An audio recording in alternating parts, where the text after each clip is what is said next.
படுக்க போறதுக்கு முன்னாடி புக்கு படிச்சா நல்ல தூக்கம் வரும்னு சொல்லுவாங்க.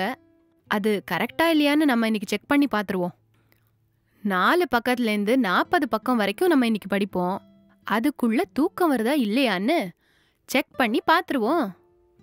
ம்,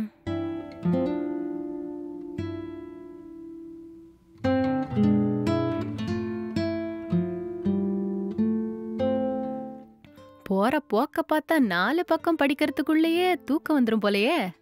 இப்பவே கண்ணை கட்டுதே.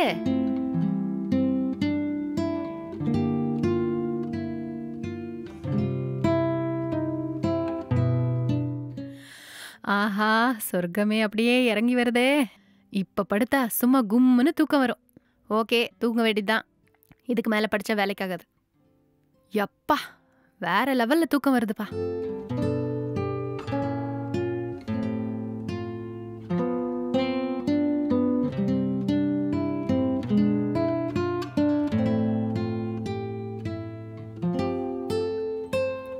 ஏ ச்சே, யார் அது இந்த நேரத்துல காலிங் பெல் அடிச்சு தூக்கத்தை கெடுக்கிறது? ச்சே, இப்பதான் நல்ல தூக்கம் வந்துச்சு. அதுக்குள்ளே எவனோ காலிங் பெல் அடிச்சு தூக்கத்தையே கெடுத்துட்டானுங்க. ஒரு மனுஷனை எங்கேயாவது கொஞ்ச நேரமாவது தூங்க விடுறானுங்களா? ச்சே, இந்த பிரபஞ்சத்துல ஒரு ஆள் நிம்மதியா தூங்குறதே ரொம்ப கஷ்டம்.